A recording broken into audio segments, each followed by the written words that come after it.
In this episode, we speak with Satyen Sangani, the co-founder and CEO of Alation, an enterprise software company whose data catalog serves enterprises in organizing and consolidating their data. Nearly 600 global enterprises, including 40% of the Fortune 100, rely on Alation to realize value from every data and AI initiative. Alation is backed by Thoma Bravo, Riverwood Capital, Salesforce Ventures, and other notable investors. Since 2012, Satyen and his team have been passionate about helping enterprises create thriving data cultures where anyone can find, understand, and trust data. Prior to founding Alation, Satyen spent a decade at Oracle, where he managed the financial services warehousing and performance management business. I'm your host, RJ Lumba. We hope you enjoy the show. If you like the episode, click to follow.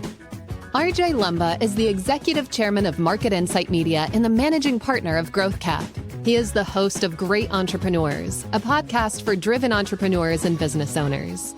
Our podcast covers all topics related to the entrepreneurial journey, from ideation to execution to optimization and to reaping the rewards of a well-run business.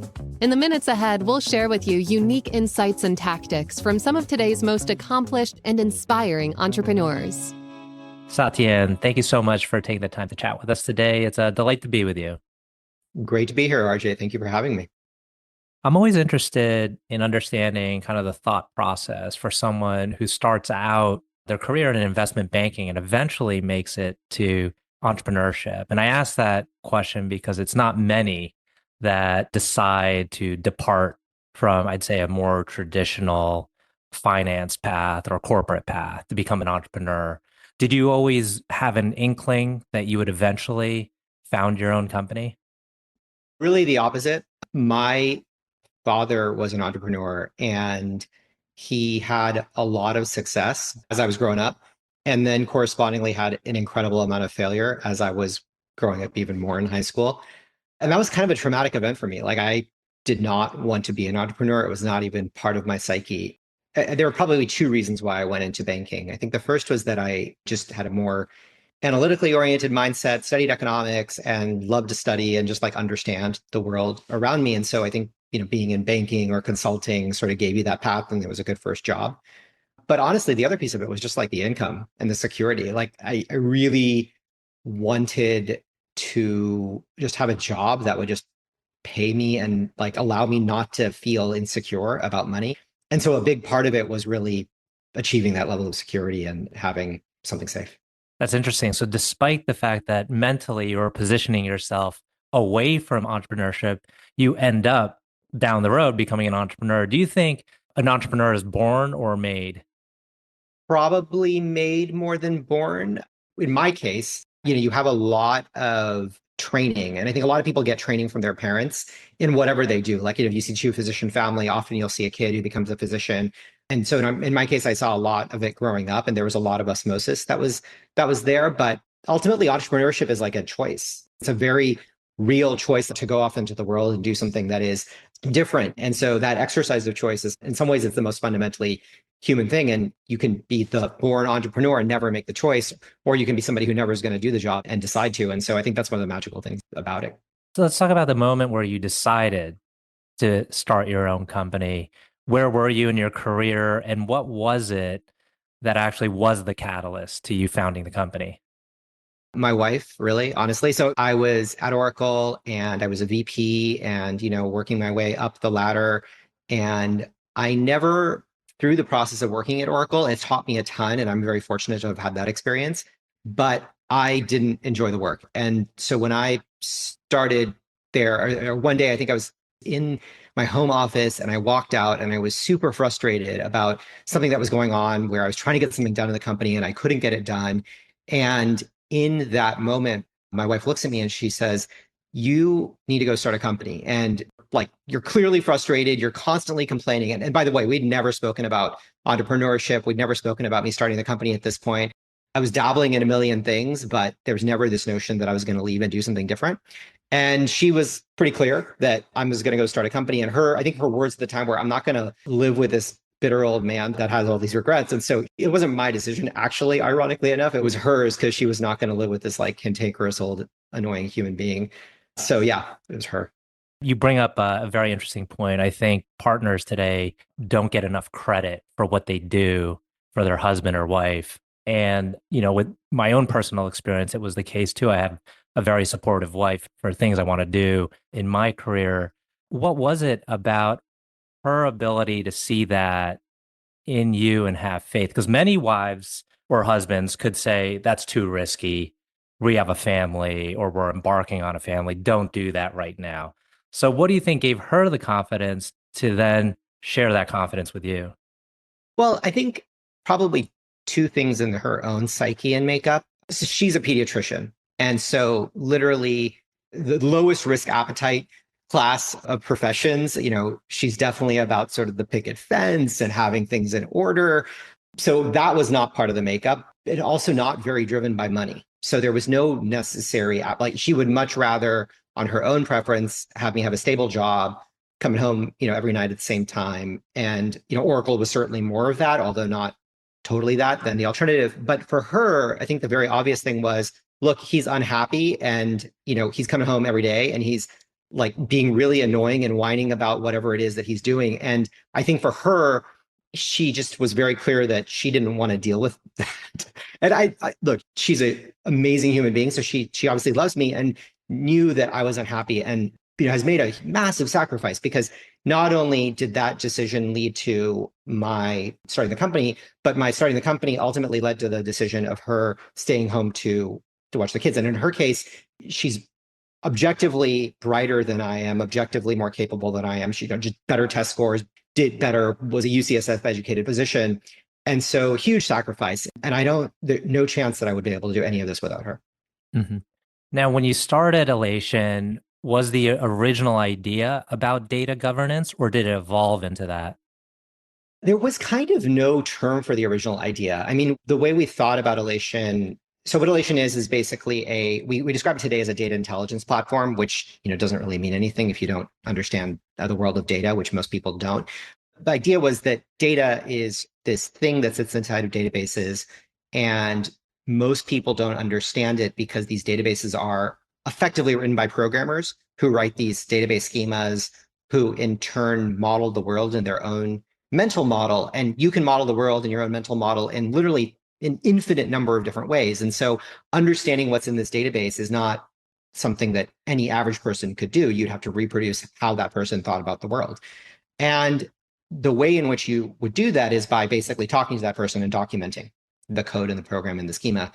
And that was mostly the province of really technical people. But what we realized was that non-technical people and analytical people who are like, analytically minded like myself, would want to understand the data and couldn't because they didn't have that context. And so what we wanted to do was build a tool that sort of was Wikipedia for data. Like, how could we help people understand the data that was available to them so they could learn more about the world? And that was the premise behind Alation. And so it wasn't called data governance. And what we realized as we built the company was that to do that well and properly, you had to have context about how the data can be used, who could access it, what the level of quality around the data is, all of which were basically questions that the world of data governance asked. But if you asked me what was data governance at the moment of founding Alation, I would have told you I have no idea. Like, I didn't even know what the term was. I didn't know that it existed. It wasn't something that I knew very much about. Now, take us all the way to present day, and you have some phenomenal stats. I think it's 40% of, is it the Fortune 100 or 500 are clients? Tell us about like the general size and scope of the company. We announced a couple of years ago that we were over 100 million of ARR, so that, we're well over that number. I believe over 600 customers worldwide.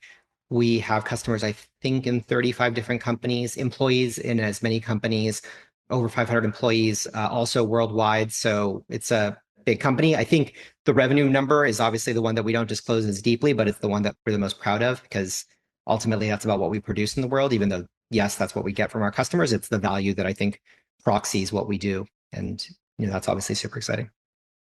And is there one kind of flagship platform that most all of your customers adopt, or are there various modules where they'll first enter into a relationship with you? We started by building this thing called a data catalog, which was this Wikipedia for data. And that's, I think, the thing that people think about us most synonymously. In fact, people give us credit for having been the category creation company for the cataloging market. Talked to a competitive CEO just the other day who said, you guys were really the ones that created the category, which is, nice to hear from a peer that you compete with. So that is what we are known for.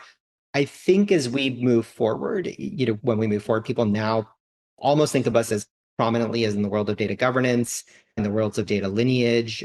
So we're constantly expanding the product offering. And I think the space, because of AI in particular, is evolving super rapidly. And the definitions of the category are really being challenged and constantly evolving and changing, which makes for a really exciting way to build product and build a company. And you've raised hundreds of millions of dollars. When did you start taking in capital? Like at what phase of the company's evolution did you take in your first dollar? We founded the company in December 2012. Our first round of capital was a seed round, which we raised from both institutional and individual investors. And that was a $3 million round in April of 2013. Mm-hmm. And then went another year before raising our Series A, which was another $6 million. And then in 2015, actually publicly launched the company. And then after that, raised our Series B, I believe, in 2017. And then our Series C in 2018. And then I think our D was in 21 and E was in 22. The letters just keep on going. And, my hope is that we don't have any more letters. With each letter, there was a bigger round, more or less. And I assume you have to really think strategically at each of those stages. Reflect on that for us. Like, how have you been able to kind of keep up the pace of growth, the pace of scaling? Does it get harder and harder because you're taking in more and more capital? It doesn't get easier for sure. I mean, there's this running joke that my wife and I have where before the Series A, I'd say, honey, like just look, once we get to the Series A, it's all going to get better. It's all going to get so much easier. And then, of course, the Series A comes in like I'm just running faster. And then you get to the Series B and it's like all going to get easier. And it never really gets easier. I mean, even though you have more resources, of course, your challenges are bigger. Every quarter, we're now adding in ARR, we're adding the equivalent of the entire company that we had in 2017 or 2018 or 2019. And so you get to these numbers that are just massive and therefore you have to be equivalently scaled. And so there's always problems to solve. And that's kind of the joy and the pain of being an entrepreneur, that it just like you're always fighting, you're always having to compete, you're always having to do more. One question I love asking people who are scaling is, what would you say your hit rate is on bringing in key talent? 66%. Fascinating. That is roughly what people say is around 60, 50, some 50 on the low end, 60 more often. What do you look for? I'm probably worse at it than I think I am. I mean, it is the number one hardest thing that I do.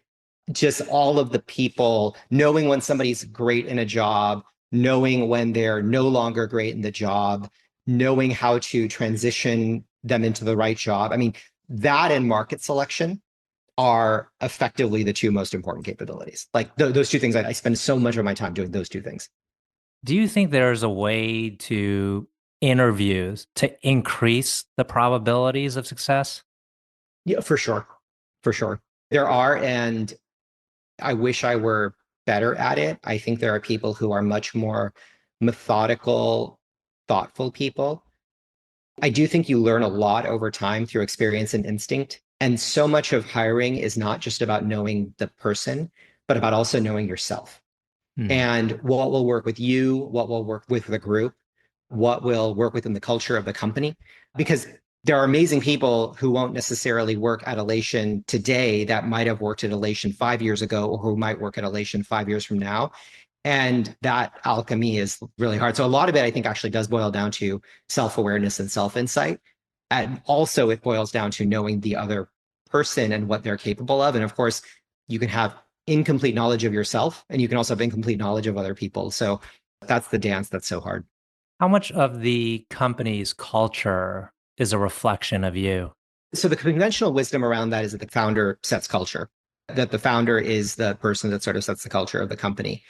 I think that's true, but it's a distortion in the sense that there are things that are fundamentally you that when you expand them to organizations might warp and change and become something that's different and separate from you. It's like a ripple in a pond. Like you sort of start it, but the way in which it sort of pools out might be a little bit different. So a lot, but not entirely. It's separate from me and it's not me. Do you think a lot of the talent that you had early on was able to adapt over time and rise and evolve to, maybe higher positions, higher responsibility, higher scope? Or is it more so that it's really tough to have people evolve and you really need to install new people with more experience at each kind of subsequent level? We've been around for 12 years since 2012, and there are actually 3 people that report to me that have been at the company for about 10 years. And there are a couple of people that report to me that have been around for about 1 to 2 years. The people that have been around for 10 years are essentially founders. In this case, those individuals don't get credit for founding the company, but they're as much founders as, frankly, my original founders were. I mean, certainly been around for a long enough time and have done enough. So I do think that if you're lucky enough to have those sorts of people around you, God, what a blessing. And, those are some incredible people. And those people have, in most cases, have had managers that have been brought in from the outside, but have managed to sort of learn from those managers and then, sort of in some sense improve over them. So it takes a special kind of individual, and you have to have a lot of self-knowledge and awareness in order to be able to walk those journeys. But the people that do are incredible. Mm-hmm. How much impact would you say that your investors have had on the business beyond providing capital? A lot. I mean, I think the hardest thing to know is sort of where you are in the context of where you're supposed to be.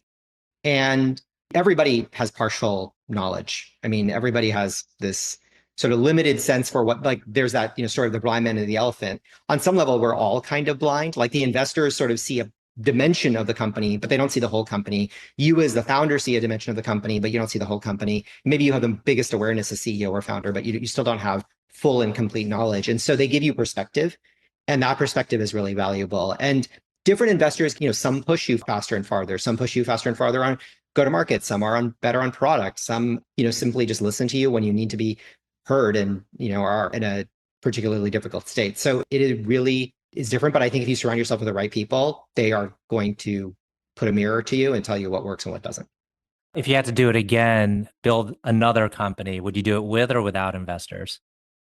With, for sure. I paused because from an economics perspective, it just doesn't make any sense. Like if I were doing it again, hopefully I'd be wealthy enough to finance it myself. Mm-hmm.